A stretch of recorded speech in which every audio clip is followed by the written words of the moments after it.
कितना ही विकट पितृदोष हो, यदि श्राद्ध, तर्पण और पिंडदान ये 3 प्रक्रियाएं आप अपनाएंगे तो आपको बहुत ही लाभ होगा। क्योंकि आप ये स्वयं नहीं कर सकते हैं तो किसी योग्य ब्राह्मण से आप ये करवाइए और पितृपक्ष के दौरान इन सबको करवाने से विशेष लाभ होता है।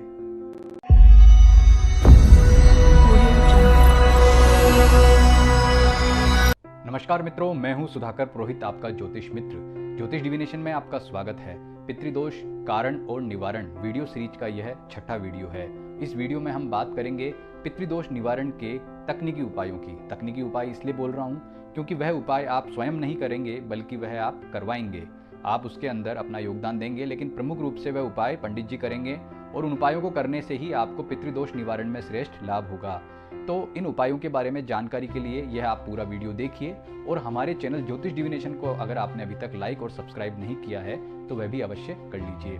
पितृदोष कारण और निवारण वीडियो सीरीज में पिछले 5 वीडियो में हमने बात की थी पितर क्या होते हैं, उनसे पितृदोष किस प्रकार होता है, इसके लक्षण क्या होते हैं और पितृदोष निवारण के सामान्य उपाय क्या होते हैं जिनको करने से आपको लाभ होता है। इस वीडियो में हम बात कर रहे हैं तकनीकी उपायों की और पितृदोष के जो तकनीकी पितृदोष निवारण के जो तकनीकी उपाय हैं वह हैं श्राद्ध कर्म, पिंडदान और तर्पण। ये 3 सबसे प्रमुख कार्य हैं जो कि पितृदोष निवारण के लिए किए जाते हैं। यह विषय अपने आप में बहुत ही विशद यानी कि बहुत ही बड़ा है, जिसकी पूरी जानकारी तो मैं इस वीडियो में आपको नहीं दे पाऊंगा, लेकिन अभी बहुत जल्दी पितृपक्ष आने वाला है यानी कि आश्विन कृष्ण पक्ष प्रारंभ होने वाला है, जिसमें हम अपने पितरों के निमित्त श्राद्ध कर्म करते हैं और ये मानते हैं कि इस दौरान पितृलोक से वह हमारे यहाँ आते हैं, हमारे घर पे आते हैं और ये कामना करते हैं कि मेरा परिजन मेरे निमित्त श्राद्ध कर्म करेगा, उससे वो संतुष्ट होते हैं और वापस चले जाते हैं। श्राद्ध के लिए ये मान्यता है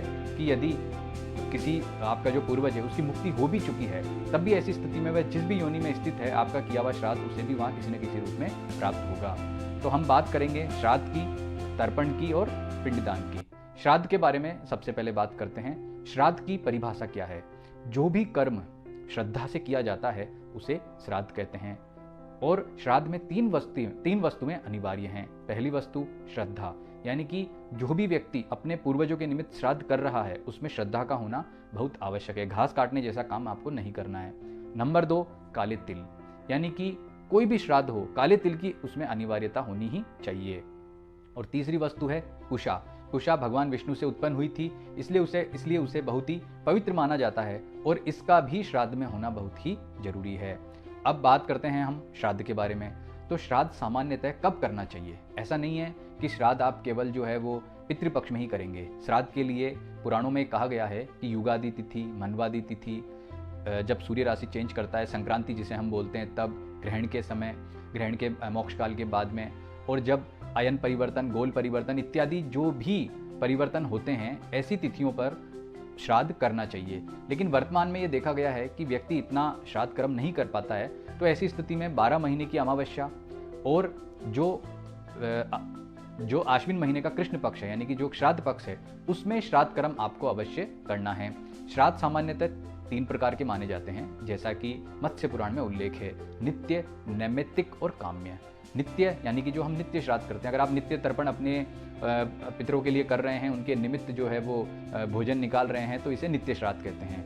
नैमित्तिक का मतलब होता है किसी निमित्त पे, मतलब किसी विशेष पर्व पर, जैसे श्राद्ध पक्ष पर, अमावस्या पर, उसे नैमित्तिक श्राद्ध कहते हैं। और काम्य श्राद्ध उसे कहते हैं, काम्य मतलब विशेष कामना से। मान लीजिए आपके पुत्र नहीं हो रहा है, आपका विवाह नहीं हो रहा है, आपका करियर बहुत अच्छा नहीं है, तो ऐसी स्थिति में भी आप जो श्राद्ध करते हैं उसे काम्य श्राद्ध कहते हैं। ऐसा श्राद्ध बहुत ही शुभ होता है और उसके फल भी बहुत ही शुभ होते हैं। तो ये 3 प्रकार के श्राद्ध हैं जिसे हम करते हैं। सामान्यतः अमावस का श्राद्ध तो हम सब करते ही हैं। अब मैं आपको यहाँ बताऊंगा कि आपको पितृपक्ष में किस प्रकार से श्राद्ध करना है। सबसे श्रेष्ठ तरीका जो पितृपक्ष में श्राद्ध करने का है वह है पार्वण श्राद्ध। पार्वण श्राद्ध क्या होता है?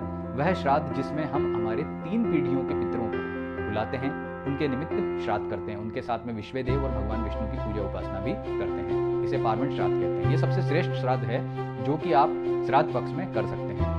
मान लीजिए आप पार्वण श्राद्ध करने की स्थिति में नहीं है, क्योंकि ये थोड़ी लंबी प्रक्रिया है। और ये कब करना चाहिए? जब आपके जो पूर्वज है उनकी जो पुण्य तिथि है, पुण्य तिथि वाली जो तिथि आश्विन कृष्ण पक्ष में आती है, उस दिन पार्वण श्राद्ध करना श्रेष्ठ माना जाता है। मान लीजिए आप वह नहीं कर सकते हैं, कोई बात नहीं, अगर आप ऐसा ना करके सामान्य श्राद्ध कर रहे हैं तो उसमें क्या ध्यान रखना चाहिए, इन बातों को ध्यान से सुनिए। नंबर 1 बात कि जिस दिन भी श्राद्ध हो उस दिन अपने घर को एकदम पवित्र करें, पूरा साफ करें। उसके बाद में आपको ब्राह्मण भोजन करवाना है। वह आप कब करवाएंगे? कुतुब काल में। कुतुब काल का मतलब अभिजित काल या दोपहर के समय को बोलते हैं। आपको भोजन में क्या वस्तुएं बनानी चाहिए, इसका भी विशेष नियम होता है।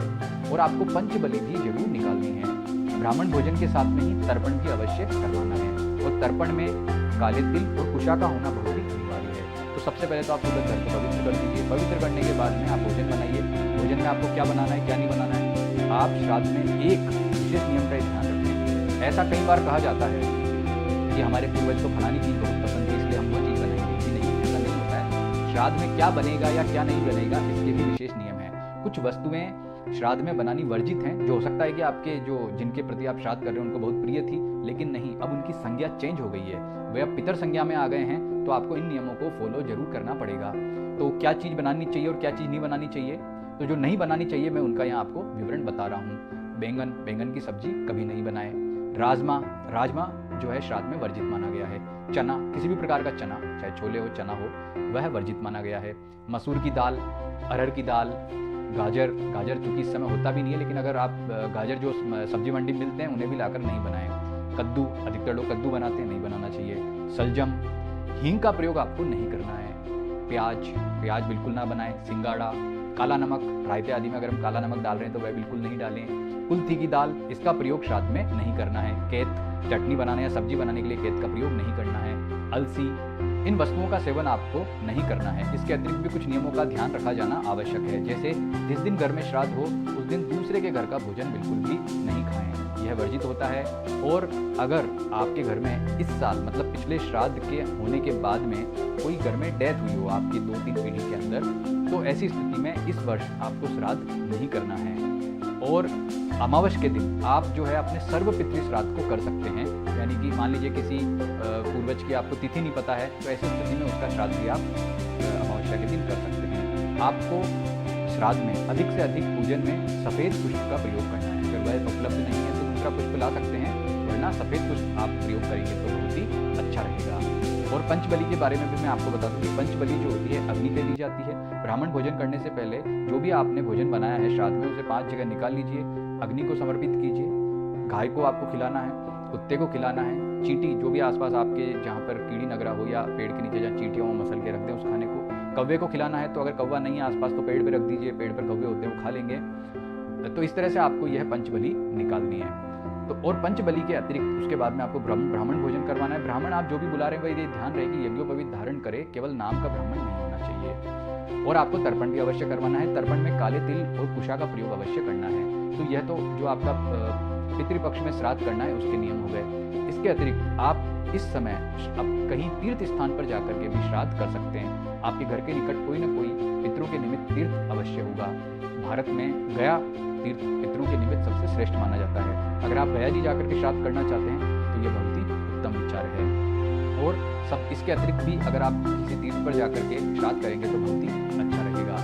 वैसे आपको मैं बता दूं कि यह तो पितृपक्ष से संबंधित श्राद्ध हो गया। अगर आप किसी अन्य दिन भी तीर्थों पर जाकर के श्राद्ध करना चाहते हैं तो किसी भी अमावस्या तिथि पर, या जो पहले मैंने जिन तिथियों का उल्लेख किया था उस समय जाकर के आप ये श्राद्ध कर सकते हैं। यदि आप इन उपायों को करने के बाद भी पितृदोष जैसी परेशानी से पीड़ित हैं तो ऐसी स्थिति में त्रिपिंडी श्राद्ध आप करवाइए। त्रिपिंडी श्राद्ध क्या होता है इसकी जानकारी आपको अन्य वीडियो में दी जाएगी, लेकिन त्रिपिंडी श्राद्ध आप किसी तीर्थ स्थान पर कर सकते हैं, अपने घर पर भी कर सकते हैं, तो उससे आपको बहुत ही लाभ होगा। एक गलत फहमी जो अक्सर लोगों में ये रहती है कि हम जब गया जी जाकर के एक बार श्राद्ध करके आ जाते हैं तो हमें कदापि पितृपक्ष में श्राद्ध नहीं करना चाहिए। ये गलत जानकारी है। अगर आप गया जी में भी अपने सर्व जो भी आपके पितर है उनका श्राद्ध कर चुके हैं, तब भी ऐसी स्थिति में आपको पितृपक्ष में श्राद्ध अवश्य करना है। हाँ, ये अवश्य है कि जो एकोद्दिष्ट श्राद्ध होता है, यानी कि जिस पितर की जिस तिथि पर निधन हुआ है उस तिथि पर हम जो श्राद्ध करते हैं, जिसे एकोद्दिष्ट श्राद्ध कहते हैं, वह आप चाहे न करिए, लेकिन पितृपक्ष में आपको श्राद्ध हमेशा करना है। चाहे आप गया जी जाकर के जो है श्राद्ध कर्म करके आए हों, चाहे आप ब्रह्म कपाल जाकर के श्राद्ध करके आए हों, ये तथ्य आप विशेष तौर पर ध्यान रखें। पितृपक्ष में हमें किस तरह के उपाय करने चाहिए और तो आप इस हमारी संस्थान की यह पुस्तक पितृदोष पीड़ा मुक्ति के उपाय मंगवा सकते हैं। जो भी मैंने आपको बातें बताई है सब विस्तृत रूप में इस पुस्तक में उल्लिखित है। जो नीचे नंबर है, इस नंबर पर आप मैसेज करके अपना एड्रेस भेज के ये पुस्तक मंगवा सकते हैं।